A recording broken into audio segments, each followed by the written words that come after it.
मित्रों, इतिहास तथा पुरातात्विक धरोहर में रुचि के कारण डॉक्टर प्रताप नारायण टंडन प्रसिद्ध इतिहासकार डॉक्टर कृष्णदत्त वाजपेयी के निकट आए और उनकी प्रेरणा से सम्राट हर्षवर्धन चतुर्दश शताब्दी समारोह समिति का गठन किया, जिसमें उन्होंने सब कुछ होते हुए भी उपाध्यक्ष पद ही स्वीकार किया और मुझे महामंत्री बनाया। 1 व 2 दिसंबर 1990 को सम्राट हर्षवर्धन की जयंती पर 2 दिवसीय समारोह का आयोजन हुआ, जिसमें देश तथा विदेश से 50 से अधिक प्रसिद्ध इतिहासकारों ने भाग लिया तथा पत्रक पढ़े।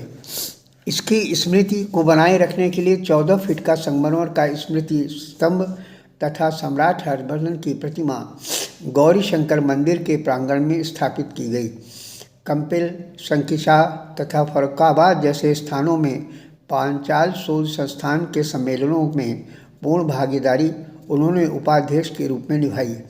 25 जनवरी 1992 को हर्ष विचार परिषद द्वारा डॉक्टर टंडन ने सारस्वत समारोह का आयोजन किया, जिसमें Shri Shrambeshwar Dhar Dwivedi Canada, Shri Radhe Shyam Tripathi, doctor Gorakhnath Dwivedi, doctor Girija Shankar Trivedi Bombay, doctor Brajlal Verma Allahabad, doctor Upendra Kanpur, Pandit Badrinath Tiwari जैसे मनीषियों ने भाग लिया तथा सबको सम्मानित किया।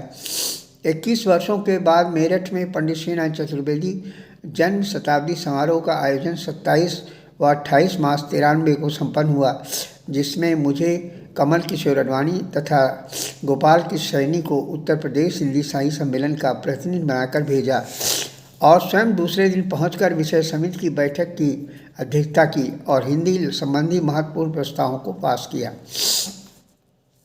इंडियन मेडिकल एसोसिएशन के प्रतिनिधि मंडल के सदस्य के रूप में श्रद्धेय डॉक्टर टंडन साहब 27 अक्टूबर 1993 से 9 नवंबर 93 तक चीन यात्रा पर रहे और विभिन्न सभाओं में भाग लेकर चिकित्सा के महत्वपूर्ण तथ्यों को आलेख के माध्यम से प्रस्तुत किया। 1994 में चीन के प्रमुख हिंदी साहित्यकार कवि डॉक्टर जिन दिंग हांग कन्नौज पधारे तो उन्होंने उनका बृहद नागरिक अभिनंदन करवाया, जिसे कन्नौजवासी आज भी नहीं भूले हैं।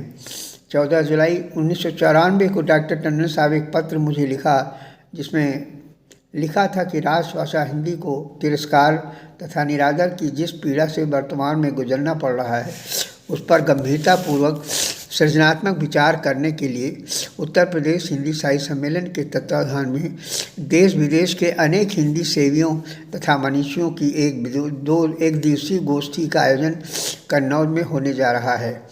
अतः आपसे करबद्ध प्रार्थना है कि माँ सरस्वती भारती के संवर्धन तथा प्रवर्धन हेतु दिशा निश्चित करने हेतु उक्त गोष्ठी में सम्मिलित होकर अपने विचारों तथा दिशा निर्देशन करें। मैं पत्र पढ़कर चौंका कि मैं प्रधानमंत्री और कार्यक्रम का मुझे ज्ञान नहीं। ये कार्यक्रम प्रेमचंद जयंती और राजेश पुरुषोत्तम दास टंडन जयंती की पूर्व संध्या पर आयोजित किया गया था। निमंत्रण पत्र में मेरा नाम काटकर दूसरे एक तिवारी बंधु का नाम लिखा गया था। मैंने इसी संकेत से समझ लिया कि अब डॉक्टर टंडन को मेरी आवश्यकता नहीं है। विशाल हुए वटवृक्ष को हरी दूब की क्या आवश्यकता। 25 वर्षों से निस्वार्थ सेवा में उनके साथ जुड़े रहने का परिणाम पुरस्कार मुझे मिला कि दूध से मक्खी की तरह निकाल कर फेंक दिया गया। बाद में उन्होंने मेरे निवास पर आकर क्षमा मांगी कि यह मेरे लिए मांगी, पर वह मेरे पितामह थे। मैं भी क्या कह सकता था, परंतु वहीं से मैंने उनसे संबंधों में से अपने को समेट लिया। डॉक्टर टंडन साहब ने 1995 में प्रकाशनी हिंदी निधि की स्थापना की, जिसमें जनपद के 2 साहित्यकारों का सम्मान व 5-5 हज़ार रुपये नगद पुरस्कार दिए गए। अभी तक डॉक्टर सुरेश चंद्र त्रिपाठी, जीवन शुक्ल, डॉक्टर मोहन अवस्थी और पंडित विजय बहादुर अग्निहोत्री विजयेश को सम्मान पुरस्कार दिया जा चुका है। उत्तर प्रदेश हिंदी साहित्य सम्मेलन के प्रांतीय उपसभापति 1989 में, प्रांतीय अध्यक्ष अगस्त 1997 में तथा 98 में दोबारा प्रांतीय अध्यक्ष डॉक्टर साहब को बनाया गया। 12 जुलाई 1998 को सम्मेलन के अधिवेशन की तैयारी के लिए अपने निवास स्थान अशोक नगर कन्नौज के बंगले में कार्यकारिणी की बैठक बुलाई। यह अधिवेशन जनपद मैनपुरी के छोटे से कस्बे जागीर में होना सुनिश्चित हुआ था। बस यही उनकी अंतिम बैठक थी और 2 ही दिन बाद कानपुर जाते हुए वे कार दुर्घटना में पार्थिव हो गए। ये सब अचंभित रह गए।